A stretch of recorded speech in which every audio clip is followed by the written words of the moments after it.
राधे राधे। आज का जो लाइव है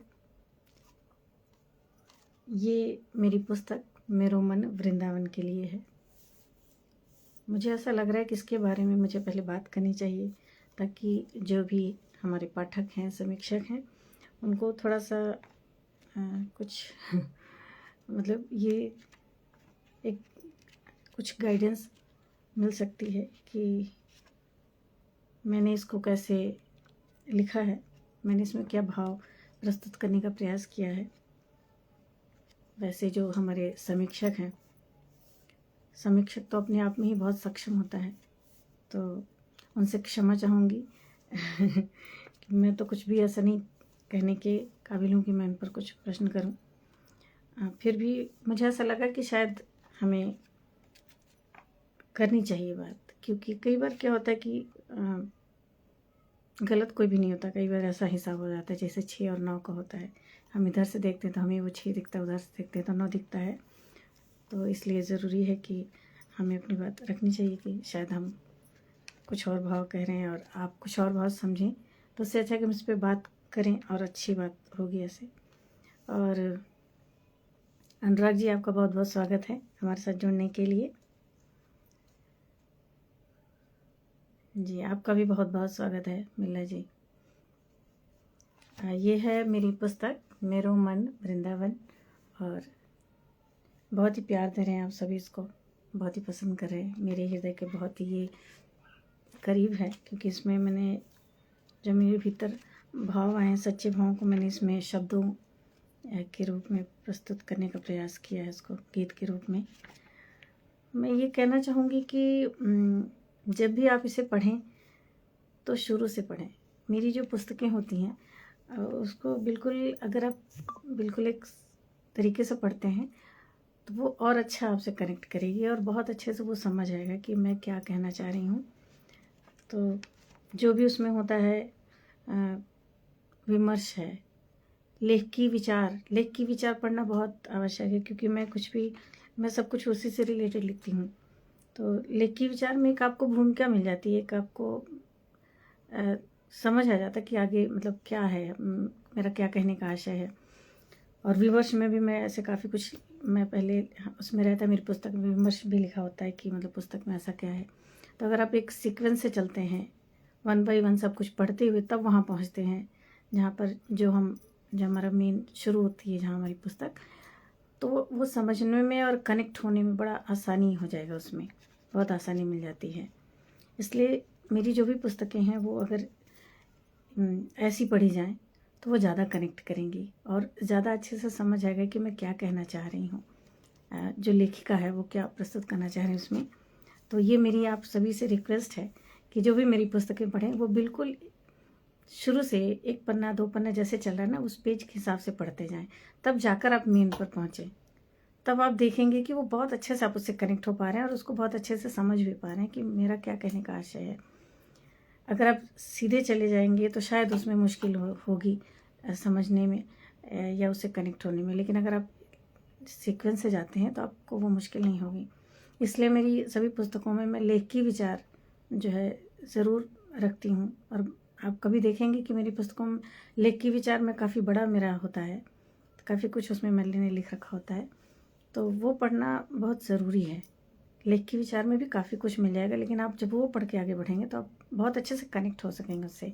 और जो विमर्श है, पुस्तक का विमर्श में पहले ही लिख देते हैं तो वो भी, और मेरी लगभग पुस्तकों में कुछ समीक्षक हैं हमारे जिनकी समीक्षा भी होती है, तो वो भी बहुत ईमानदार समीक्षा होती है। उसको भी अगर आप पढ़ लेंगे तो आप पुस्तक का जो मेन कंटेंट है, जहाँ से शुरू होती है, वहाँ पर जब आप जाएंगे तो उससे आप बहुत ईजी कनेक्ट हो जाएंगे और बहुत ईजिली उसको अंडरस्टैंड करेंगे कि ये क्या, इसमें आशय क्या है, मतलब बहुत सरल हो जाएगा, आसान हो जाएगा। तो हमेशा मेरी पुस्तकों को ऐसे ही पढ़ें। और जी, आप सभी लोग मेरे साथ जुड़े हैं, बहुत बहुत आप सभी का आभार। तपस जी, मिस्टर जी, आप mister defaulter, doctor Raj Purohit जी, रमेश जी, आप सभी का बहुत बहुत स्वागत है हमारे साथ जुड़ने के लिए। तो मैं जो मेरी पुस्तक है मेरो मन वृंदावन, मैं इसमें से कुछ सुनाऊंगी।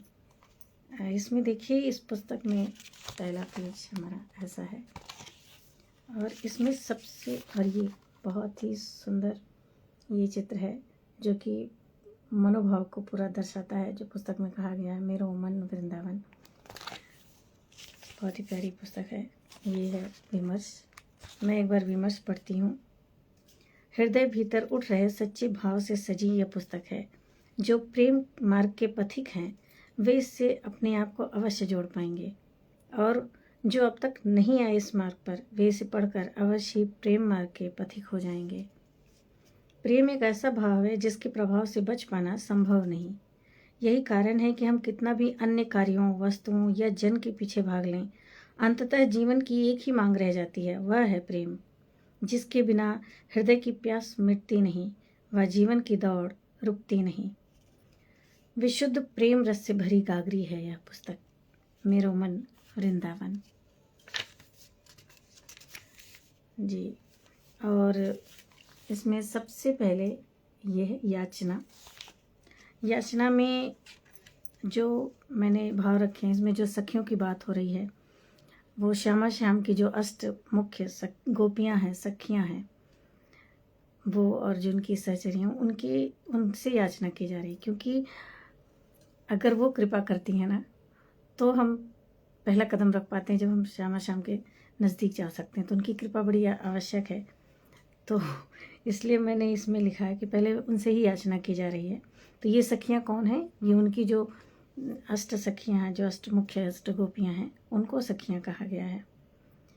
ऐ सखियों तनी कृपा करो ना, तुम्हारी शरण पड़े हम, तुम चाहोगी मिलेंगे प्रियतम, तनी सुनो करियो रहम।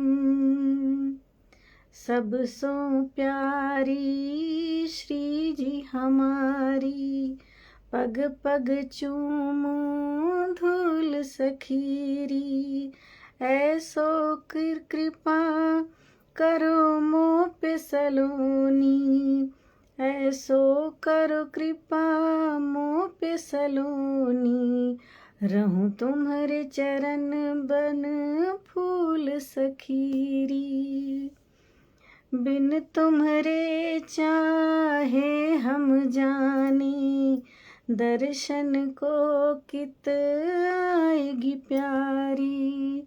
यहाँ पे कहा जा रहा है सखियों से कि तुम्हारे बिना चाहे राधा रानी कैसे आएंगी दर्शन देने को, क्योंकि पहले सखियाँ उनकी पहरेदार है। पहले सखियों की इजाज़त होती है, तब तो वहाँ उनकी अनुमति होगी, तभी हम वहाँ जा पाएंगे ना। उनकी सुरक्षा में तो पहले वही हैं। इसके आगे क्या है वो मैं कहना चाह रही हूँ कि फिर जब तक राधा रानी नहीं चाहेंगे तब तक जो है श्री कृष्ण कैसे अपना दर्शन देंगे, कैसे अपनी लीला दिखाएंगे। तो ये इस तरह है कि सखियाँ कृपा करेंगी तो राधा रानी के दर्शन होंगे, और जब राधा रानी कृपा करेंगी तो श्याम मिलेंगे। बिन तुम्हारे चाहे हम जाने, दर्शन को कित आएगी प्यारी, और बिन प्यारी के चाहे रे मोहन, कित दिखलाएंगे लीला निराली। ऐ सखियों तनी कृपा करो ना, तुम्हारी शरण पड़े हम, तुम चाहोगी मिलेंगे प्रियतम, तनी सुनो करियो रहम। तो यहाँ से ये शुरू हुआ है। उसके बाद इसमें है समर्पण गीत। ये जो समर्पण गीत है, हाँ बेटू, कर लिया, हाँ। ठीक है, अभी तुम जाओ, डोर लगा देना बेटू। ठीक है, मैं पानी पीऊंगा। जाओ पी लो, जाओ जाओ जाओ। मेरा बेटा आ गया है। तो इसके बाद इसमें समर्पण गीत है। समर्पण गीत में मैं इसको पढ़ के थोड़ा सा सुनाती हूँ। जगतपति परमात्मा की पत्नी है जीवात्मा। अभी क्या है, संसार में हम बहुत सारी योनियों में, जैसे कोई स्त्री है, कोई पुरुष है, कोई वनस्पति है, जानवर है, इतनी सारी बहुत सारी योनियाँ हैं। पर अगर आप इसका जो सत्य है, सत्य तो यही है कि हम सभी जीवात्मा हैं। एक तरह से हीरे का अंश हीरा है, परमात्मा हीरा है और उनके हम सभी अंश हैं। तो हम सभी क्या है, हम जीवात्मा हैं, हम परमात्मा के ही अंश हैं। तो परमात्मा जो है वो जगतपति हैं और सारी जो जीवात्माएं हैं वो उनकी पत्नियां हैं। हम सभी उनसे विरह में हैं क्योंकि उनसे हम दूर हो चुके हैं और यहाँ पे संसारी रूपी माया में हम यहाँ पे फंस कर, देखिए यहाँ पे जो चल रहा है, हम उन सारी गतिविधियों में इन्वॉल्व हैं, जो तरह तरह की हमने नियम बना रखे हैं, कानून, सब उन चीज़ों में हम व्यस्त हैं। लेकिन ये पत्नी एक तरह से अपने पति से बिछड़ी हुई है, विरह में है, तो वो यहाँ के सांसारिक माया में मिलकर मलिन हो गई है। इस कारण से उसका जो पतिव्रता धर्म है उसे वो विमुख हो गई। तो उसका जो पीड़ा है, जो उसकी वो पीड़ा ही जो है वो प्रेम गीत है परमात्मा के लिए। तो वो यहाँ पे प्रस्तुत किया गया है।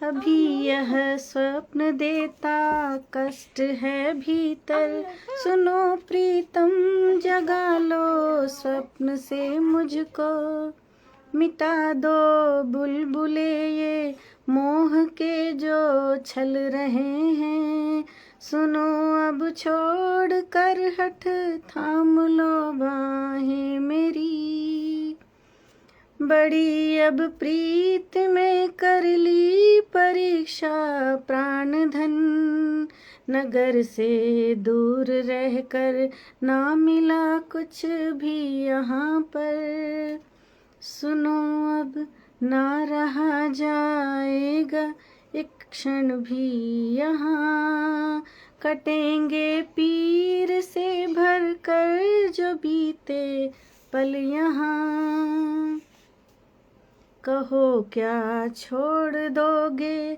फिर कहाँ जाएंगे हम, तुम्हारे बिन तनिक भी रह कहाँ पाएंगे हम, लगा लो चरण से और थाम लो अब हाथ मेरा, ना अब छोड़ूं कभी मैं कैसे भी यह साथ तेरा, हुई थी भूल जो ले ली सजा सर माथ पर प्रीतम, बहुत अब खा चुकी ठोकर, बहुत रोई बहुत खोई, क्षमा कर अब लगा लो सीने से सब कुछ बदल जाए, कि फिर पतझड़ का मौसम ना कभी भी लौट कर आए। आप कभी ध्यान देंगे कि हम सब कुछ पाते हुए भी ना कुछ खालीपन सा रहता है। देखिए, उसकी पूर्ति करने के लिए हम बहुत कुछ करते हैं, जो हमारा जो जो मन करता है, अपने पसंदीदा लोगों के साथ रहते हैं, अपने सारे पसंदीदा काम करते हैं। पर आप कभी देखें कि जैसे ही आप थोड़ी सी फुर्सत पाते हैं तो बहुत खालीपन सा फील होता है। और बहुत सारे लोग के साथ क्या होता है, आप कभी देखिए, ये बहुत ही कॉमन सी फीलिंग है, बहुत सारे लोग के साथ होती है कि जब सांझ होती है ना, उनको ऐसा लगता है जैसे कुछ खो गया है, कुछ बिछड़ गया है, कुछ मतलब कुछ खालीपन सा है, बड़ी उदासी सी लगती है। ऐसा बहुत सारे लोग के साथ होता है। ऐसा क्यों हो पाता है? क्योंकि सत्य जो है, हम जो जीवात्मा है परमात्मा से बिछड़ी हुई है, हम उस सत्य को भूल गए हैं। तो हमारी आत्मा जी की जो प्यास है, जो उसकी पुकार है, वो पुकार रही है अपने प्रीतम को, उनसे मिलना है। लेकिन हम शरीरधारी हैं, हम देहाभिमान में रहते हैं, हमारा ये नाम है, हम ये काम करते हैं, हम इस घर में पैदा हुए, इस घर की बेटी, उस घर के बेटे हैं, तो हम इन कामों में सब जगह व्यस्त हैं। जो हमारे कुछ सामाजिक नियम है उनको पूरे करने में लगे हैं, लेकिन फिर भी वो एक खालीपन, एक जो उदासीपन है ना, वो रहता है, जिसको हम सब बहुत सारे लोग बाद में कहते हैं डिप्रेशन हो गया, अरे अवसाद हो गया। या कुछ लोग कंप्लेन करते हैं कि लोगों ने शायद मेरे साथ ऐसा कर दिया, या लोगों ने साथ नहीं दिया, मुझे प्रेम नहीं दिया, इसलिए मैं ऐसा हो गया। पर ऐसा कुछ भी नहीं है। असलियत क्या है कि हम उनसे बिछड़े हुए हैं जिनकी हमें चाह है, और वो हमारी आत्मा की वो पुकार है जिसको हम सुन नहीं रहे हैं। उसको हम तभी सुन सकते हैं जब बहुत हम शांति से अपने साथ बैठेंगे, और हमें अपने साथ ही बैठने की फुर्सत नहीं होती, हम इतना व्यस्त होते हैं। तो इसलिए वही इसमें पुकार कही गई कि कैसे एक जीवात्मा मतलब जब वो बिछड़ गई है, जब वो इस विरह में है और वो उस चीज़ को ठीक भी नहीं कर पा रही है, तो वो कैसे पुकारती है, कैसे उसकी पीड़ा है, कितनी गहरी। तुम्हारी चरण दासी बन रहूंगी, यह वचन देती, कहोगे जो करूंगी वह भी सुन लो शपथ लेती, पिया जी कर कृपा। अब थाम लो मुझे इस अभागन को, न राखो दूर अब अपनी सखी, अपनी सुहागन को। ओ रंगरेजे पिया प्यारे, रंगो मोहे सांवरे रंग में, न उतरे फिर कभी ये रंग दूजा, चढ़ सके भी ना तो हे आंचल बना कर, ओढ़ लूं तन पर पिया प्यारे, बना लूं अखियों का काजल, कि फिर जाओ कभी तुम ना। तो हे देखूं पिया प्यारी के संग, बस देखती जाऊं, भरूं आनंद सुख से ही तुम्ही में डूबती जाऊं, बिखेरूं राह पंखुरियां, सजाऊं कुंज कलियों से, सुनाई दे रही है मुरली की हर गूंज गलियों से। बसो प्यारी के संग प्रीतम, मेरे हृदय के मंदिर में, मोहे अपनाओ ऐसे तुम कि बिसरूं ना तो है फिर मैं, कि बिसरूं ना तो है फिर मैं। ये है समर्पण गीत। आप सभी का मुझे कमेंट नहीं दिख पा रहा, हाँ दिख गया जी। आनंद जनकार जी, आपका बहुत बहुत स्वागत है। बहुत बहुत धन्यवाद। काफ़ी सारे लोग जुड़ गए हैं। अनुराग जी जी, मयूर जी, आपका भी बहुत बहुत आभार हमारे साथ जुड़ने के लिए जी। धन्यवाद आनंद जनकार जी। The pink petal, Komal ji, आपका भी बहुत बहुत आभार मेरे साथ जुड़ने के लिए। पूजा जी, नरेंद्र जी, आप सभी का, सुनील जी, आपका भी बहुत बहुत स्वागत है हमारे साथ जुड़ने के लिए। हम आज बात कर रहे हैं पुस्तक मेरो मन वृंदावन। मेरी थोड़ी तबीयत कम सही थी तो इसलिए मैं आने पे, कल तो बहुत ही ज़्यादा, मैं पूरे दिन मैंने बहुत मतलब बुरी हालत थी मेरी। कल से लेकर आज अब जाकर मैंने थोड़ा सा कुछ खाया है, बिल्कुल खाया, पानी भी नहीं पिया था, कुछ भी नहीं, मन नहीं कर रहा था, बहुत ज़्यादा तबीयत ख़राब हो गई थी। मौसम है तो ऐसे हो रहा है, पर मुझे आज लगा कि मैं बात करूं इसके बारे में। काफ़ी कुछ है इसमें, मतलब मेरी पुस्तकों में हर एक लाइन का बहुत कुछ अर्थ है, मतलब कुछ भी व्यर्थ नहीं लिखती मैं। ऐसा मतलब इनकी कृपा है कि ये लिखवाते हैं, इसलिए व्यर्थ नहीं लिखा जाता। मैं अगर अपने सामर्थ्य से लिखूंगी तो कुछ भी लिख दूंगी, पर मुझे ऐसा लगता है कि जो इनकी इच्छा है हमारे श्यामा शाम की, वो लिखवाते हैं, इसलिए जो है सबको सार्थक ही है। तो हमेशा जब भी मेरी पुस्तक पढ़ें, अगर आप एक पहले पेज से शुरू करेंगे पढ़ना ना, फिर मेन पर जाएंगे ना, तो आपको बहुत अच्छे से आप उससे कनेक्ट होंगे, उसको समझ पाएंगे कि क्या हम कहना चाह रहे हैं। और इसलिए ज़रूरी है कि सब कुछ पढ़ा जाए। मेरी ये सिर्फ रिक्वेस्ट है आप सभी से कि आप ऐसा करें। जो लेख की विचार होता है उसमें भी काफ़ी कुछ होता है, और उसको अगर पढ़ लेते हैं तो भी आप आगे की चीज़ से बहुत अच्छे से कनेक्ट हो पाएंगे। लेख की विचार में मैंने कुछ जो छंद लिखा वो पढ़ती हूँ। अहंकार लिए घूमे मानुष, करता भाव सजाए, हे मोहन सब काज तिहारा, तुम ही दियो कराए। इसमें मैं क्या कहना चाह रही हूँ कि हम सभी कर्ता भाव लेकर घूमते हैं कि हमने किया, हमने किया, हमने किया। हम किसी की हेल्प कर दें या हम किसी के लिए कुछ भी कर देते हैं, तो उसमें हमारे अंदर अहंकार भाव आ जाता है। अपने परिवार के लिए भी कुछ करते हैं, या किसी बाहरी के लिए करते हैं, किसी जानवर के लिए करते हैं, किसी के लिए भी करते हैं। इवन आजकल का हम मनुष्य ऐसे हो गए हैं कि हम भगवान की भी पूजा करते हैं, उनका भी नाम लेते हैं, तो ऐसे करते हैं जैसे उनके ऊपर ही एहसान कर रहे हैं हम। और हमें बड़ा कर्ता भाव है कि हमने किया, तो इस कारण से हमने अहंकार आ जाता है, जबकि ऐसा सत्य नहीं है। तो वही मैं इसमें ने लिखा कि अहंकार लिए घूमे मानुष, कर्ता भाव सजाए, हे मोहन सब काज तिहारा, तुम ही दियो कराए। इनका ही काम है, हम सब निमित्त हैं। अगर ये नहीं चाहेंगे तो हम नहीं करेंगे, लेकिन ये अगर हमें निमित्त बनाते हैं तो इसके लिए हमें, इनके लिए हमें हमारे भीतर कृतज्ञता भाव होना चाहिए कि आपने हमें इस काबिल समझा।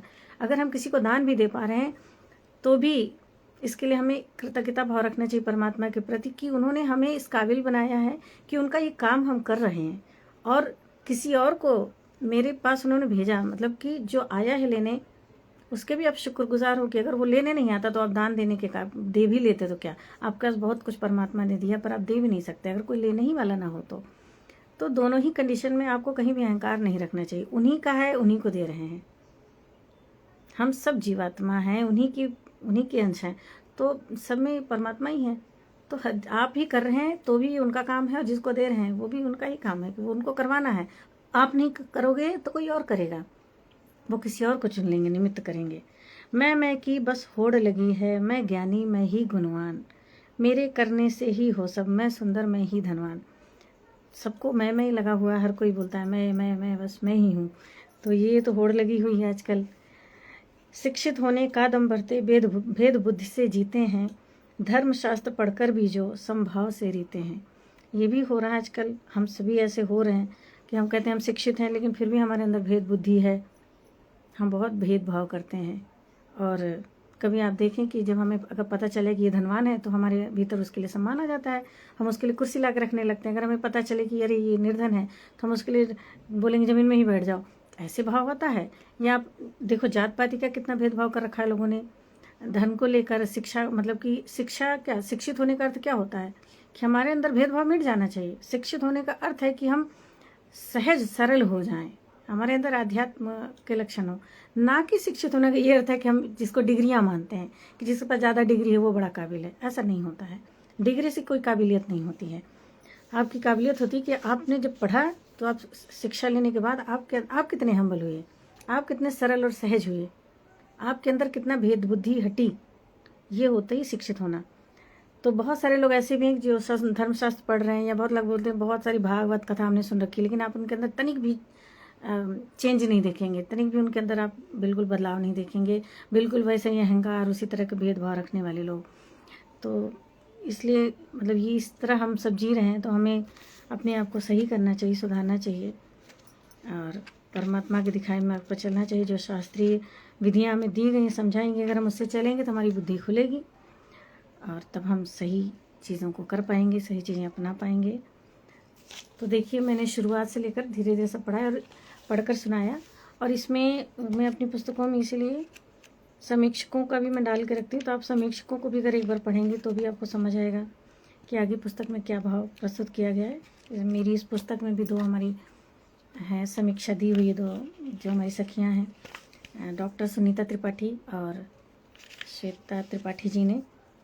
तो आप समीक्षा पढ़कर भी आगे बढ़ेंगे। सब कुछ अगर आप एक लाइन से पढ़ते हैं फिर पुस्तक को पढ़ते हैं ना, तो बहुत अच्छे से आप कनेक्ट हो पाएंगे सारे भाव से, और आप समझ पाएंगे कि सच में इसमें क्या प्रस्तुत किया गया है। बाकी जो हमारी समीक्षक हैं, समीक्षा, इन सब का बहुत बहुत आभार। आप सभी बहुत महान काम कर रहे हैं। लेखक से भी ज़्यादा बढ़कर समीक्षक होता है, क्योंकि हम लिख देते हैं और आप उसे जिम्मेदारी के साथ पढ़ते हैं और उसकी सही समीक्षा देते हैं, लोगों तक वो समीक्षा पहुंचती है, तब लोग उससे कनेक्ट हो पाते हैं, तब जाकर इस पुस्तक से कनेक्ट हो पाते हैं। इसलिए समीक्षक जो हैं वो बहुत महान काम कर रहे हैं, बहुत बड़ा काम कर रहे हैं, और आप सभी का बहुत धन्यवाद, बहुत आभार। और मैं कहूँगी कि मैं क्या ही कह सकती हूँ आप सबके लिए। आप सभी मतलब जैसे पाठक जो है परमात्मा की देन है ना, समीक्षक भी परमात्मा की देन है। हर कोई समीक्षा नहीं कर सकता, न बन सकता है। ऐसे ही जो राइटर है वो भी, तो राइटर जो लेखक है, तो आप सोचो समीक्षक जो है पाठक भी है और समीक्षक भी है, वो तो बहुत बड़ी जिम्मेदारी निभा रहा है। तो इसलिए आप लोग के लिए तो मैं परमात्मा से आप सब के लिए प्रार्थना करती हूँ, और आप सभी को बहुत बहुत धन्यवाद। आप बहुत आप सभी का स्वागत है, और आप सब मेरी पुस्तक पढ़ रहे हैं, इसकी समीक्षा दे रहे हैं, इसके लिए बहुत बहुत आभार आप सबका। तो हम सभी हर कोई ये काम नहीं कर सकता है, ये सब परमात्मा का सब काम है, और वो ये करवाना चाहते हैं, इसलिए उन्होंने कुछ ऐसे बांट रखा है कि कुछ को लिखने को दिया है, कुछ को पढ़ने को दिया, और किसी को पढ़कर समीक्षा करने को कार्य दिया है। और ये सारे काम बहुत महान है, इसलिए जिम्मेदारी के साथ होने चाहिए। जैसे मैं हर बार कहती हूँ कि अगर ये गुण हमें दिए गए हैं, इसका मतलब परमात्मा हमसे बड़ा काम कराना चाहते हैं, और ये बहुत बड़ी जिम्मेदारी है जिसको सच्चाई के साथ निभाइए। पूरी उसमें ईमानदारी होनी चाहिए। उसके साथ आप चलते हैं तो परमात्मा भी आपका साथ देंगे, क्योंकि आप जब उनका काम पूरी सच्चाई के साथ करेंगे तो आप बहुत इस काम, ये जो आपका जो ये सोल पर्पस होता है हमारा, तो ये आप इसमें बहुत ऊंचाई तक जाएंगे। जो सच के साथ चलता है वो लंबी दूरी तय करता है, पूरे लक्ष्य को पाता है। तो बहुत बहुत आभार आप सभी का। फिर कभी जुड़ूंगी। वैसे आप कहिए, अगर आप सब सुनना चाहते हैं तो मैं इसमें से कुछ सुनाऊँ बीच से, बीच बीच में कुछ चीज़ें मैं पढ़कर सुना सकती हूँ अगर आप सभी को सुनना है। नहीं तो मैं ये लाइव यहीं पर एंड करूँगी। अगर आप लोग कुछ सुनना चाहते हैं तो कमेंट करें, मैं बीच से कुछ क्षण पढ़कर सुनाऊँगी।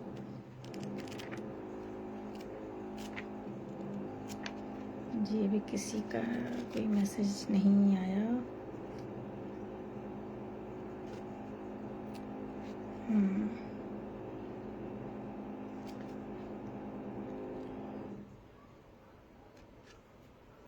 श्याम जी मैं सुनाती हूँ।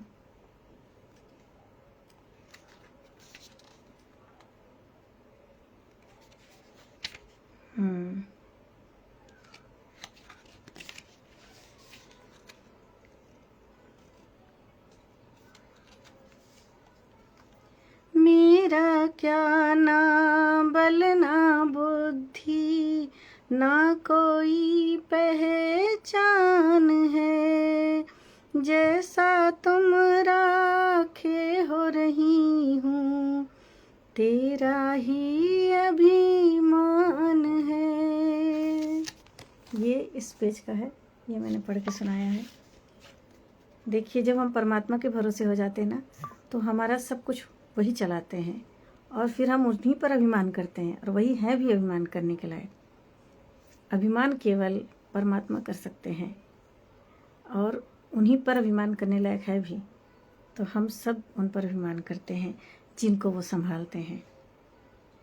तुम जो चाहो सुघड़ बनाओ, तुम ही बनाओ हार तिहारा, डगमग डोलत जीवन नैया, तुम चाहो तो लगे किनारा, तुम ही जलाए ज्योति हृदय की, ज्ञान की धार बहाए हो, वरना हम किस ओर चले थे, वरना हम किस ओर चले थे, करते मन भर माए जो, सब जग तेरा हम भी तेरे, तू ही तो सब संसार है, फिर काहे मैं करूं संभालूं,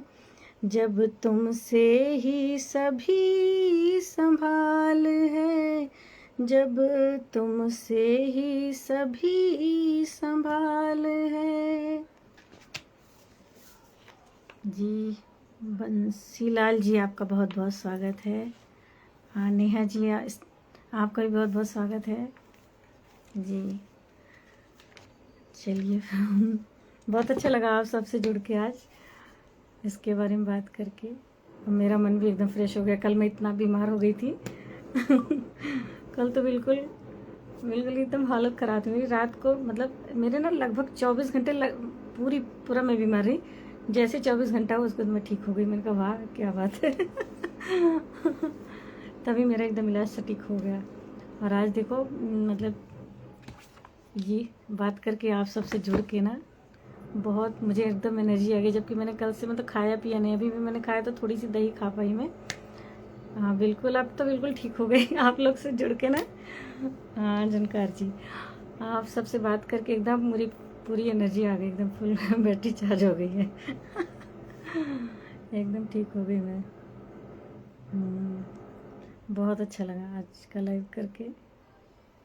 आप सभी स्वस्थ रहिए, प्रसन्न रहिए और श्यामा श्याम की कृपा हम सब पर बनी रहे हम सबका सही मार्गदर्शन करें। वो संभालते ना तभी सब संभलता है। मैं ऐसे नहीं बता सकती, पर फिर भी आप सबको बता रही हूँ, कुछ अपने ऐसे एक्सपीरियंस है जिनको नहीं बता सकती, पर जहाँ पर हम सोचते हैं ना कि ये कड़ी हमसे नहीं टूट सकती, ये हमसे नहीं संभल सकता, जहाँ पर ना हम हिम्मत हार जाते हैं, तब आप सरेंडर कर दो। आप देखोगे ना वो ऐसा रास्ता निकालते हैं जो आप सोच भी नहीं सकते हो। आपसे नहीं निकल सकता ना, कहीं पर आप ऐसा हो जाता है ना जहाँ पर आप बोल नहीं पाते कि हम यहाँ पर कह भी नहीं सकते, इसको ना भी नहीं कर सकते और इस चीज़ को सॉल्व भी नहीं कर सकते ना, उस चीज़ को वो सॉल्व करके दिखाते हैं। उनके पास तो हर चीज़ का तोड़ है, हमारी पहुंच वहाँ तक है नहीं। हमारी इतनी बुद्धि हो तो फिर हम क्या से क्या कर लें। उनकी दी बुद्धि से हम बुद्धि लेते हैं, उनके दिए ज्ञान से हम ज्ञान प्राप्त होता है, वो समझ मिलती है। तो मैंने ऐसा, मेरे साथ बहुत ऐसे जो मैंने कुछ खुद एक्सपीरियंस किए हैं, और आप सब भी ऐसा अगर आप जुड़ेंगे तो कर सकेंगे। ये झूठ नहीं है, परम सत्य है। जहाँ हम हार जाते हैं ना कि अब हम कुछ नहीं कर सकते, वहाँ पर वो हमें जिताते हैं। जो हमारे पास जिसका सॉल्यूशन नहीं होता ना, उनके पास सब चीज़ का सॉल्यूशन है। जहाँ हम सोचते हैं बिल्कुल रास्ता बंद, वहीं पे वो रास्ता निकाल देते हैं, पता नहीं कैसे रास्ता निकल आता है। तो उनके हम जब भरोसे रहे ना तो सही सब रास्ता मिलता जाएगा। हमारे पास ज्ञान बुद्धि कुछ भी नहीं अपना है, कुछ भी हम कर नहीं सकते, हमारी तिनका भी सामर्थ्य नहीं होती है। उनके भरोसे हो जाएंगे ना, सब सामर्थ्य आ जाएगी, सारी सामर्थ्य उन्हीं की है। चलिए आप सभी प्रसन्न रहिए, स्वस्थ रहिए। राधे राधे।